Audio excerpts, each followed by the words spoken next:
everyone, and welcome to Week 3 of the 2017 NFL season. I am your host. My name is Cody. Call me whatever. But we'll get that figured out later and eventually. Anywho, Week 2 brought us some interesting games. I went 12-4 in predictions. So, overall, I did pretty good. Took some chances on some teams. Had a little disbelief in some. I've been proven wrong, and we're not going to make this mistake again. So, let us get into the Week 3 games, shall we? Alright, the first game we're going to look at, a little divisional game for the sake of divisional. We have the New Orleans Saints going to Carolina. Carolina looking pretty decent so far, trying to bounce back from what was a dreadful 2016 season. They have faced San Fran and Buffalo, limiting them to both just 3 points a game. Now, we got Drew Brees and Saints, on the other hand, who have gone 0-2, losing both games by a relatively large margin, and we're going to have an angry Drew Brees. Now, and these games tend to be close. Carolina, their defense has been doing well, but I still don't trust them good enough, albeit because they were facing below-average quarterbacks, even though I'm personally a Tyrod Taylor fan and hope he does well. Nonetheless, Drew Brees will definitely get into the end zone against Carolina. These two teams, when they play, they tend to score high amounts each time. A lot of points get scored. Lack of defense usually is that way. So I'm expecting to be some high-scoring game. I would expect at least both these guys to get several touchdowns. The offenses do well. Ultimately, 30s a game. I think that's legitimate. Cam Newton versus Drew Brees, another episode. Get ready for it. It'll be fun. We'll see what happens. Next game we're going to look at, probably the big-named game of the week, as the Atlanta Falcons headed to Detroit. Detroit is doing everything they can to prove that they are a worthy team of making the playoffs and going far, and potentially representing the NFC in the Super Bowl. I'll tell you that's really doubtful right now, but they're going to make their case. They're going to try to prove they are. And now they got a big test coming up against Atlanta, who was able to beat Green Bay against all odds, even after struggling against Chicago in Week 1. Atlanta has proved to me that they are still a worthy team who are also able to potentially land the NFC's crown and going back to the Super Bowl. So this is going to be a clash of the Titans, I guess, so to speak. Going to be a good game. Both teams made the playoffs last year. Will potentially make it again this year. We'll see as the year goes on. Detroit defense is stepping up a bit, but Atlanta's got a high-powered offense. So this is also another one of those games where I'm expecting to go into the high 30s. Both teams have great offenses, and average defenses, I suppose you could say. So, this game could easily be under 20, then it could be easily both over 40s. We shall see what happens.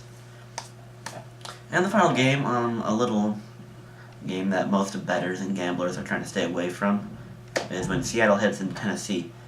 Now, this game, usually when it was placed on the schedule, everyone was screaming Seattle's going to win because they're that much better than Tennessee.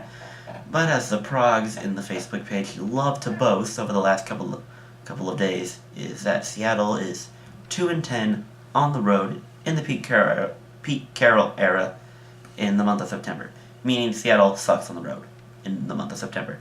Which we all know Seattle is usually not that good of a team in the month of September anyway, because that's how they've been the last few years. But then they really kick it into gear in November and December. We shall see. But for now, they're in Tennessee. Again, this is one game people tend to stay away from.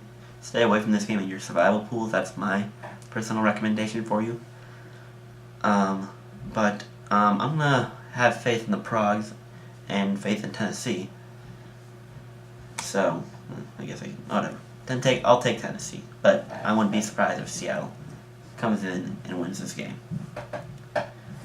So those are the 3 games. I'm going to scoot aside here, have the game scrolling right in here, and I'll just bring you down a few pointers.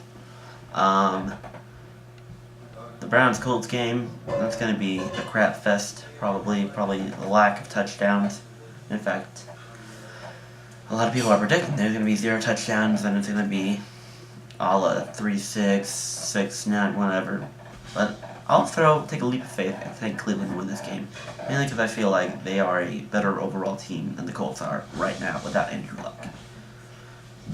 Philly will win at home. The Giants have looked dreadful.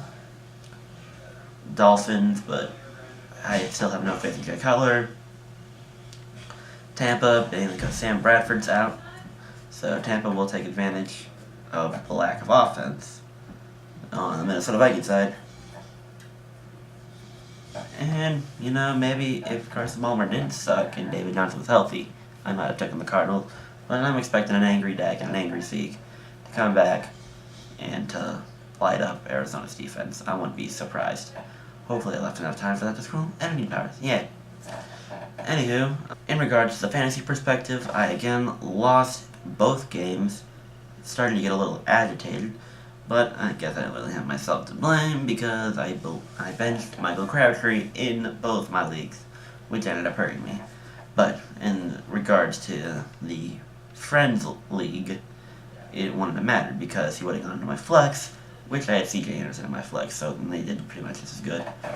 I was pretty much out of reach in my game, but it irritates me because, AB, Mike Thomas, they ain't doing much. And then my running backs, I have Murray and McCaffrey. They ain't doing much of anything either. So it's a bit frustrating for me. And then in my other league, again, McCaffrey's not doing anything. Yes, LaShawn got hurt. LaShawn McCoy. And then again, Mike Thomas and Doug Baldwin not really doing much of anything. It's really frustrating, but I'm doing what I can. And we're going to hope for a better game. I will start Michael Crabtree. CJ is going to get a starting running back position, but I don't know what I'm going to do. Rather running back slot in the league. But in the Progs League, I'm going to take one more leap of faith. I might look into shuffling. I'm not sure exactly what I'm going to do yet, but we'll look into it. I have it right here, so I'm looking into it, and we'll see. I'm gonna try to put more faith in my team, but it might scare me all the time. So we'll see. Let's try not to fall into 0-3, unlike some teams who will this week. And that's everything for me. Thank you all for watching in week 3. I shall see you all for week 4, where hopefully my team is 3-0. Deuces.